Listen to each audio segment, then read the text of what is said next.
following up on the announcement made by President Bola Tinubu at the Africa High-Level Counter-Terrorism meeting in Abuja, a regional counter-terrorism center is set to be established. The center will act as a focal point for intelligence exchange, operational synchronization, and capacity building across the continent. Speaking during the conference on Monday in Abuja, the president underlined the importance of tackling the core roots of the problem, poverty, injustice, and social justice in order to tackle terrorism comprehensively.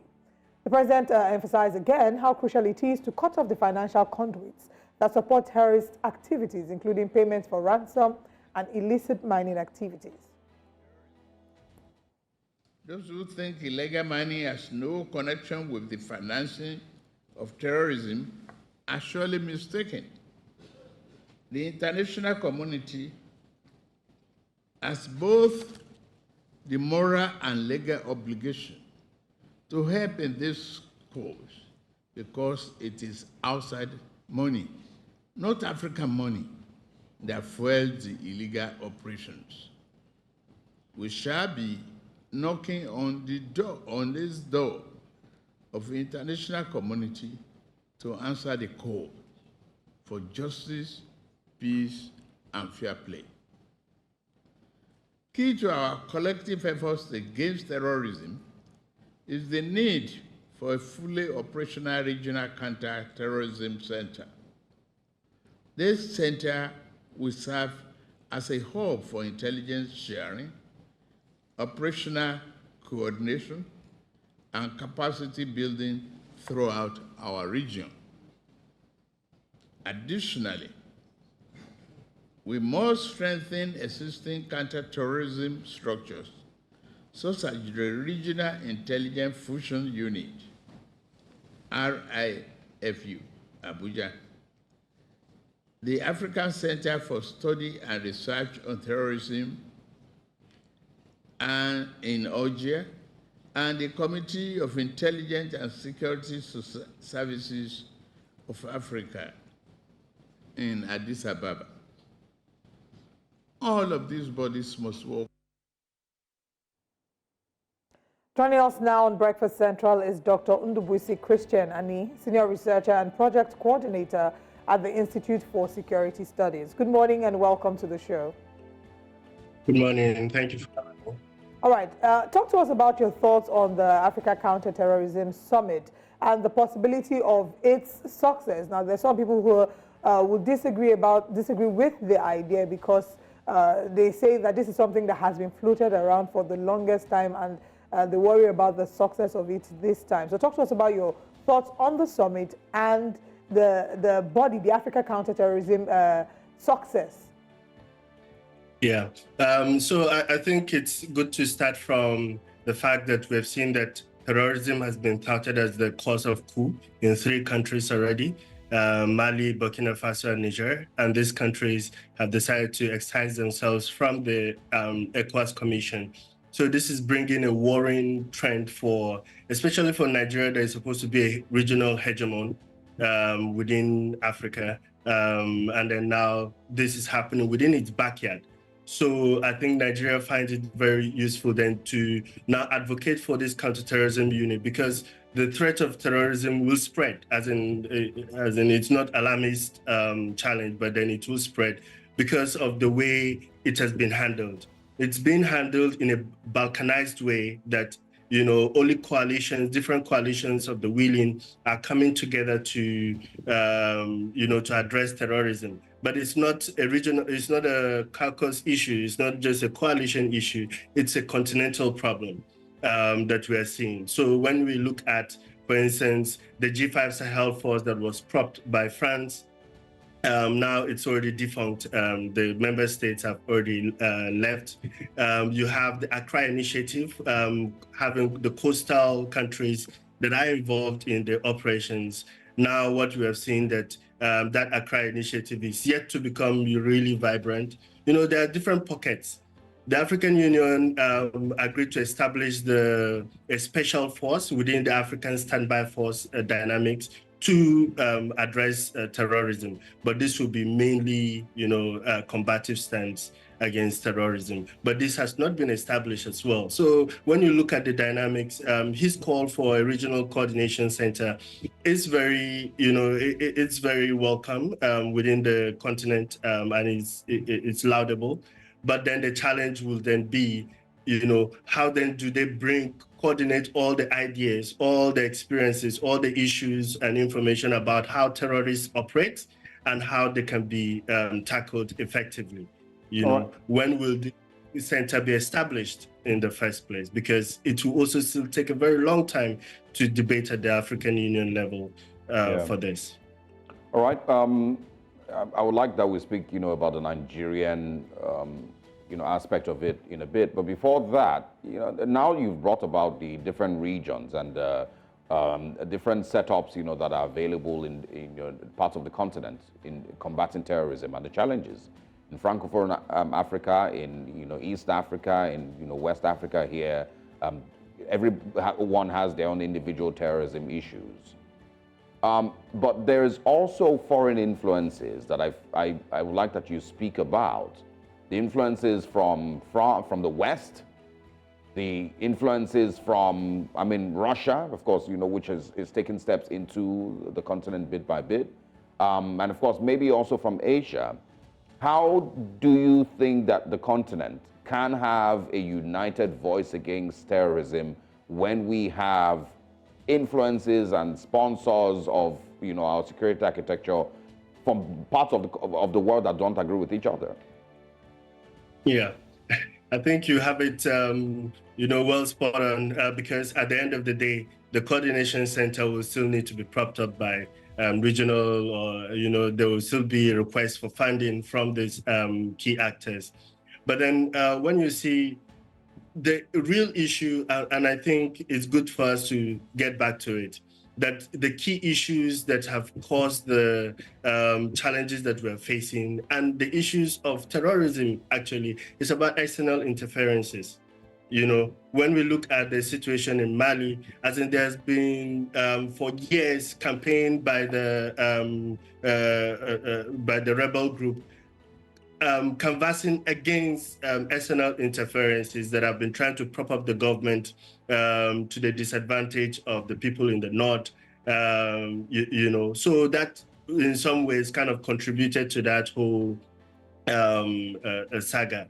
But then now you also see a new situation where in Mali, still on that same case study, Russia is now coming with a very much more combative position, reacting to the security requests from the Mali government. But then the challenge then is that, its combative stance, will it last without addressing the root causes of those challenges that we have? So they are the root. And then when you talk about then the illicit economies aspect of it, or the funding aspect of terrorist groups, while they're not doing it directly, but then they kind of, benefit from the proceeds. Foreign actors benefit from the proceeds from illicit activities. So let me use some instances. Gold mining. You find it across, the Sahel region. Timber logging, you find it across the Sahel region, And then where are these, let's say the timber logs, if you use, for instance, the Koso logs, which are endangered species, where are they headed to? They're headed to China. And where some of those logs are being cut are from, from a very, from the place that are controlled by armed groups. Whether it be the Jenim Al-Qaeda affiliates or the ISIS group. So when you look at that dynamics, you begin to think that, why are we not thinking through how to stop from the root causes, from the things that are fueling or providing financial resources to these armed groups? So you're spot on in terms of looking at the foreign dimension to it, but then definitely a lot of change has to happen on the ground in terms of our governance system, because we in the first place led them to come in the first place. So we can't always be crying foul when we are the ones that allowed that. What is it about African agency that African actors cannot stand up together to fund their missions, to secure, good deals with the foreign actors. That gives them a centralized agency that we do not still have to run back to say, oh, foreign actors are intervening when we ourselves are not, reacting effectively. All right. How do you perceive that this might impact us? Now, let's look at it as a country. Let's bring it back to Nigeria. How do you perceive that this will, in a way, affect us positively and negatively? We don't seem to have we don't have a handle yet on our issues or our struggles with terrorism. So how well do you see this maybe benefiting us, and what are the challenges you see that it will cause us as a nation? Yeah, in terms of that regional coordination center, well, as I mentioned earlier on, first of all, there had to be a debate at the level of the African Union about that terrorism center. There has to be also an agreement of who will host that center itself. It's a proposal at this stage, who will host it. And you remember there are other centers already that are available there. So if Nigeria then proposed that it will host this center, then it means that it will be established within Nigeria. But then when supported at the level of the African Union, we have to be mindful that the Nigeria is one of the biggest supporters of the African Union and pays most of the dues. So, well, not most of that, and together with other 5 countries. So it's very important to note that then Nigeria will do all it takes to then prop up this center, which is the Regional Coordination Center, and to have it flowing and have it established. So the cost there is just in the logistics and then in the establishment, but then it bears a lot of fruit for the region if only it's being used. Because you have to understand that even within Nigeria, there is a challenge of information sharing by different actors. So when you come to whether it's the police or the military sharing information, and then now you're talking about a whole, not even just West Africa, you are talking about a continent wide, where information sharing has been a challenge for decades. People, different units, police units, or whether security law enforcement agencies don't talk to each other. I've been in countless meetings where all the law enforcement agencies don't even know themselves. They don't even speak to each other. They don't have direct links. It takes ages for them to initiate communication. So how will this information sharing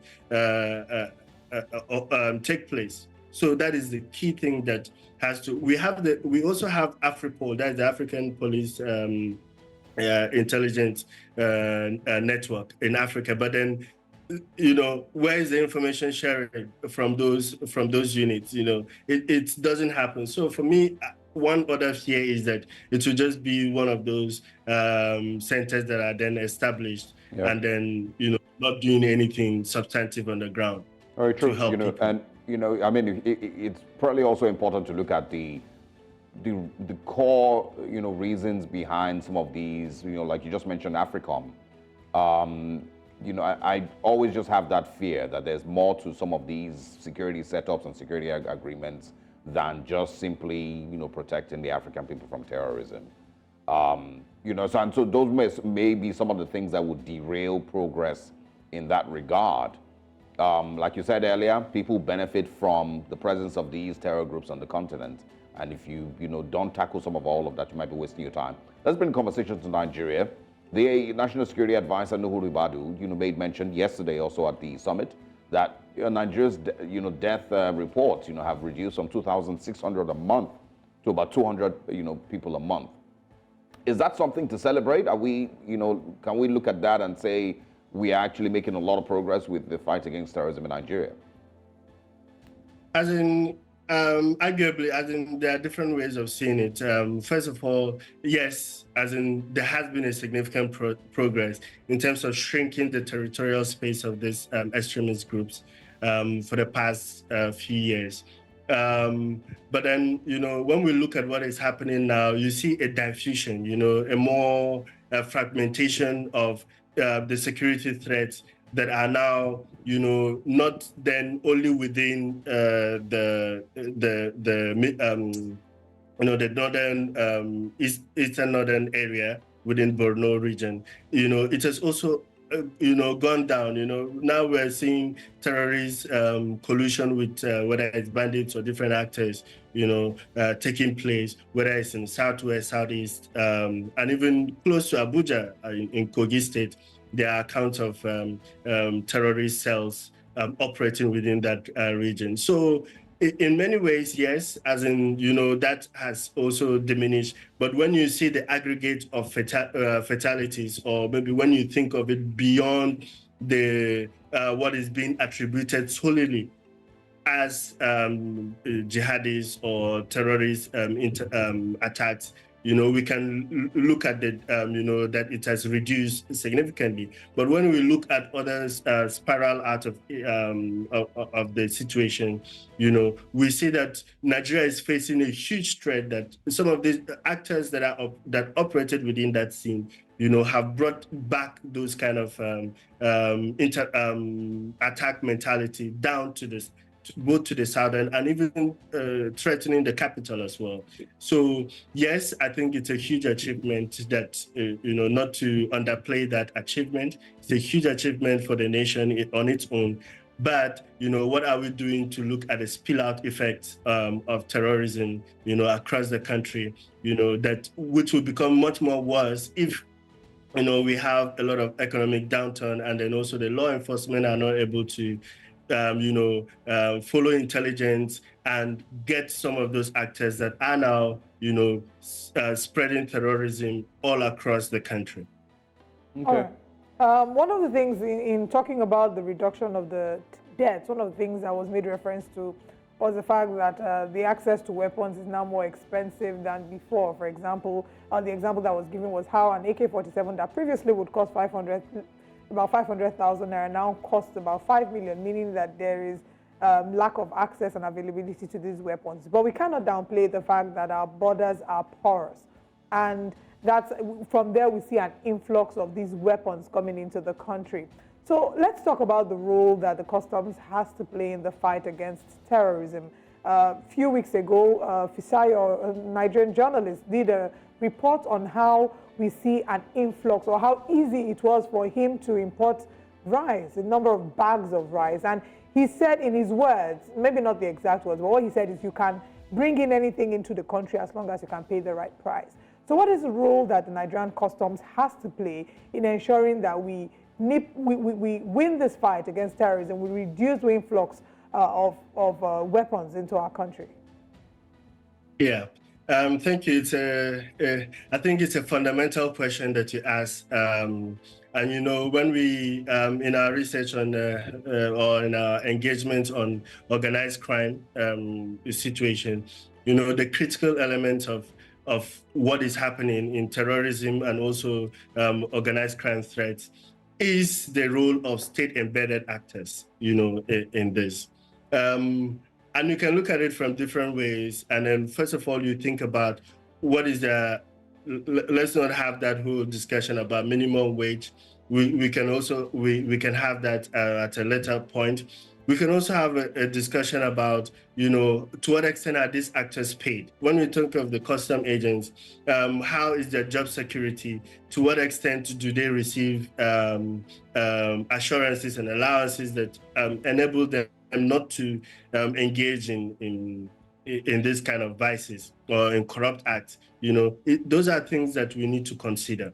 When we are thinking of what should they do in the fight, we have to look at what are some of the intrinsic. He spoke about root causes. Now let's go back to the root causes.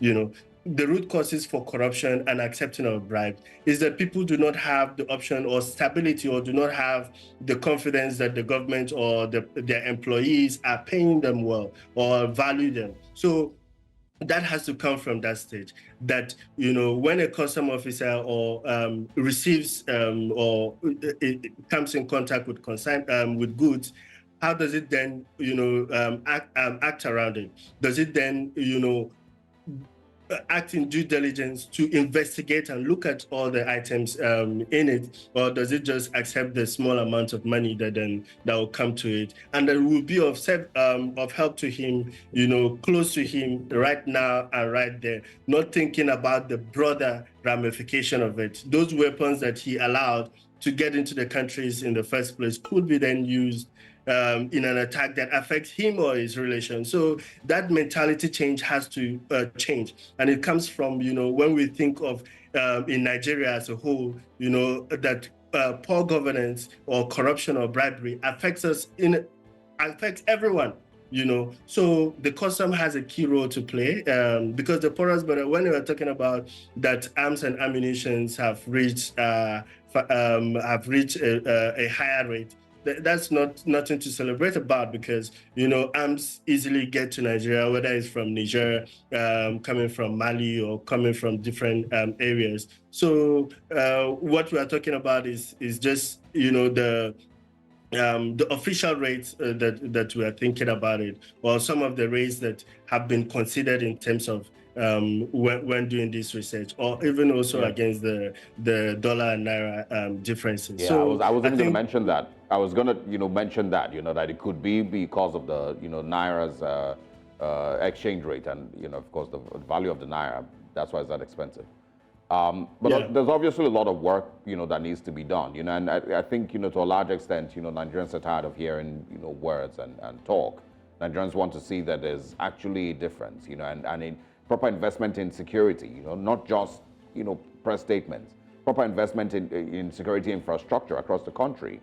Nigerians want to be certain that if you are kidnapped, you will be rescued. You will get response from security agencies, at least, to some extent. And these are some of the things that are important.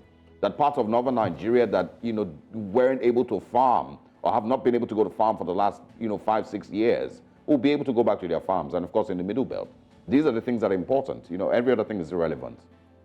All right. Yeah. Thank you very much for stopping by. We, of course, would like to speak with you again as soon as possible. Wish you a great week ahead. All right. Thank you very much.